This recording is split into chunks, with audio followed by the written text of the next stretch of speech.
Willy Wonka's Whiskey Factory.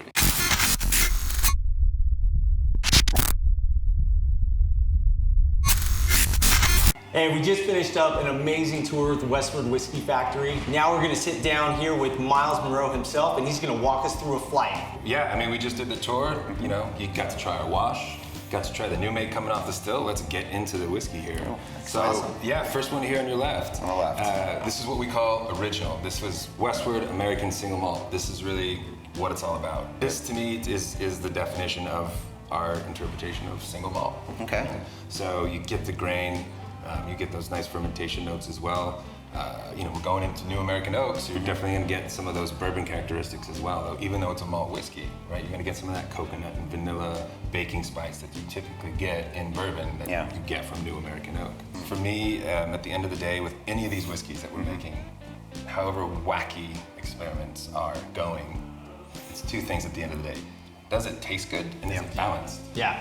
To me, that's ultimately where it's at. You don't have that, you don't have anything. What are you doing? You got, you got nothing. So going back to your blending though, when you start, before you put it in the blending vat, right? Do you personally do a small batch blend and you go, okay, here's my thoughts, and I'm gonna go 3 of these, 2 of, or like, I'm gonna take this bottle, this bottle, this bottle.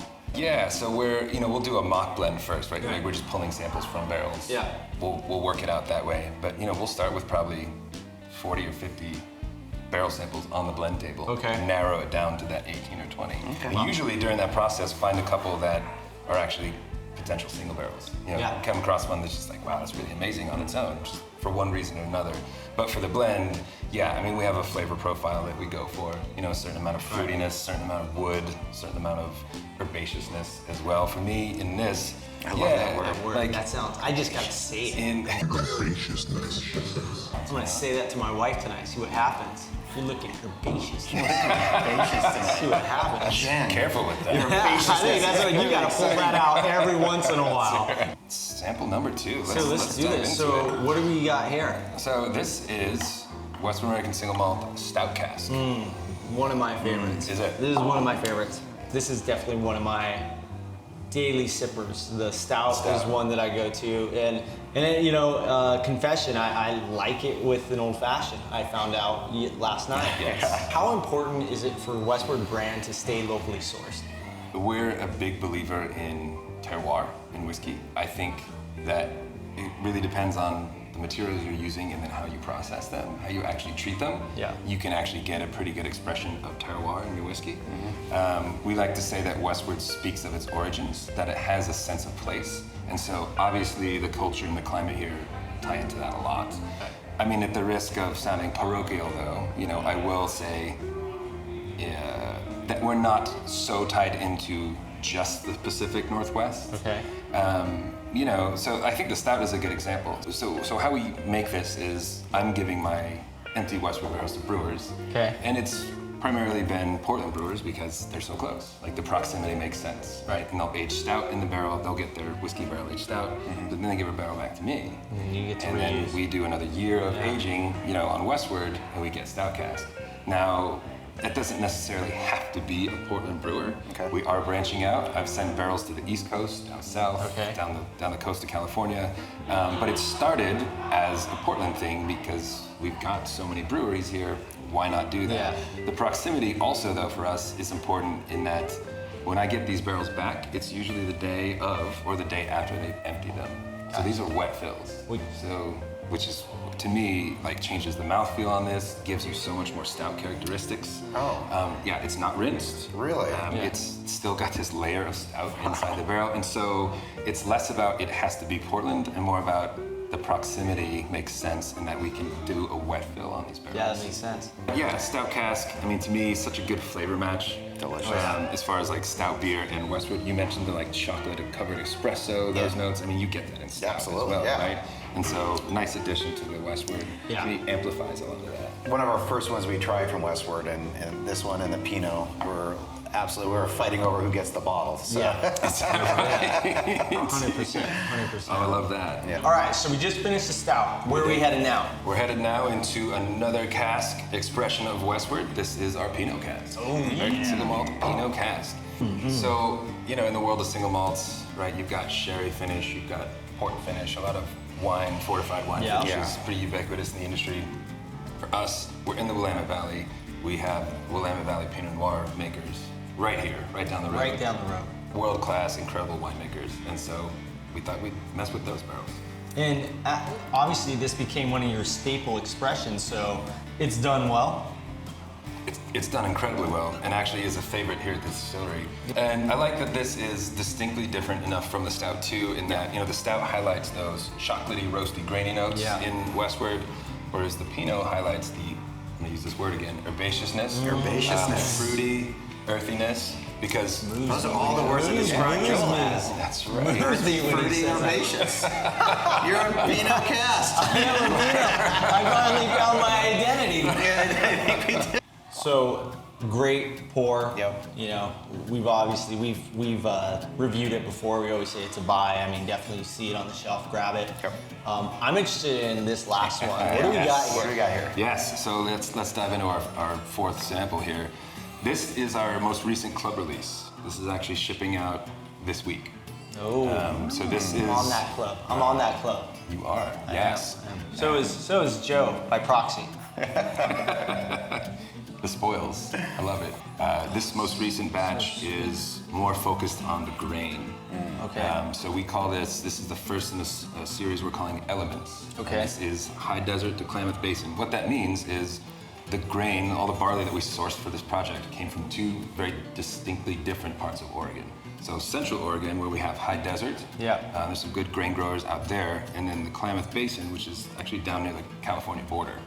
That's where the majority of barley is grown in Oregon. And so we sourced from two different places, made two different batches of whiskey, and then I blended them together to make this release. Yeah, so what we got from Southern Oregon is a variety of barley called Full Pint that was in part developed at OSU. Okay. And developed with brewers in mind. So yeah, this is a delicious malt, performs really well in the malt house. You get great extraction, amazing flavor from it. Wow. Yeah. The other batch that I've blended into this is a batch that we called the All Oregon batch. This was something we did where it's from one farm in Central Oregon. The barley. Yeah, the barley is from, they're called Mecca Grade Estate. They're a 5th generation grain grower in Central Oregon. Okay. Their head farmer owner, the son who took over, is about my age, obsessed with beer and whiskey. So he grows a lot of barley. He actually malts at the farm on site, very small batch. And so this was sort of a Munich style, like a caramelized style of barley that he malted to a certain degree that we bought. But then being an all Oregon batch, we also used yeast from the yeast lab here in town called Imperial. And then we had Oregon oak barrels made for this batch as well. So I don't know if you guys, Quercus Garryana is what it's called. Northwest has its own species of American oak called Quercus Garryana. Garryana definitely has some spice to it. Yeah, and that's crazy that's coming from the wood. Yep.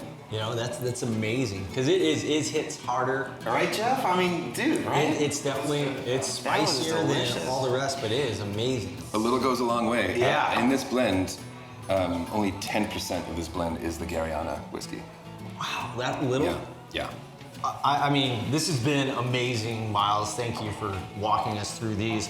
We have... Well, hold on. I see something over here. But we'll get to that. You want to get to that later? Yeah, we'll get to that. We'll get to that later. Yeah, unless you want to do... You want to do this now and then... I kind of want to do this now because I want to challenge him on the other thing later. Okay. Ooh, there's some... Okay. All right. So we do this? Yeah, so let's go ahead. All Okay. right. So let's bring it on over. So we unearthed this from the vault. So earlier in the tour, today we were talking about experimenting with different fermentation styles, collaborating with not just other makers, as far as like the spirits world go, but beyond. And so, this is our sourdough whiskey that I was able to find. He went digging. I dug around. I took this from somebody's stash, and we'll return it with, just a little. Just a tiny. Let's do just it. a little miss. So, That's who amazing. was the baker that shared? Ken Forkish. Okay. So he's our sort of celebrity baker, I guess, if that's a term, here in Portland. Sure. I mean, he's won a James Beard Award for his book that he wrote, The Flour, Water, Salt, Yeast. Do you know that one? Yeah. Yeah, that's Ken Forkish. That's it. And so That's this it, is right? his, ancient sourdough that he has as well. Yeah, so we did a very small batch, and the fermentation took almost 2 weeks. You kind of have those two elements vying for control. And yeah, it was done. It dried out nicely, made a good amount of alcohol, and the wash was disgusting. I bet. It was awful. I bet. Well, It was- cheers. Well, cheers, But- gentlemen. Now you can try the finished product. Let's do it. Smooth as all hell. Wow. Wow, wow. Here's the thing. Wash, terrible. I ran it through my still, amazing. The new make, just bright, a lot of peach, stone fruit.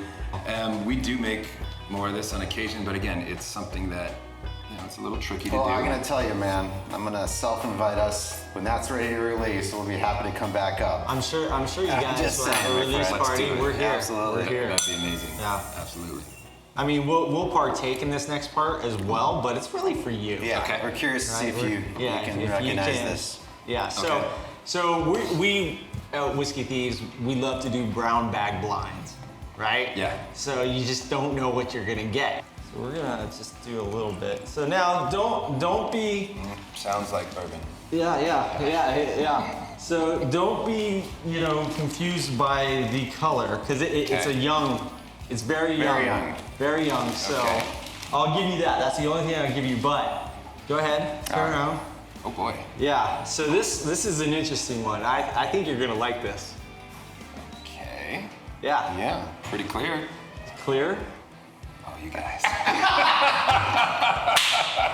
This makes me so happy. Oh, are you kidding me? You guys. Hey. Did we just become best friends? We might have. We might have. There you go, Joe. That is incredible. All right, man. I don't know if we want to reveal this. I love Miles' look on his face when he took a nose. He knew.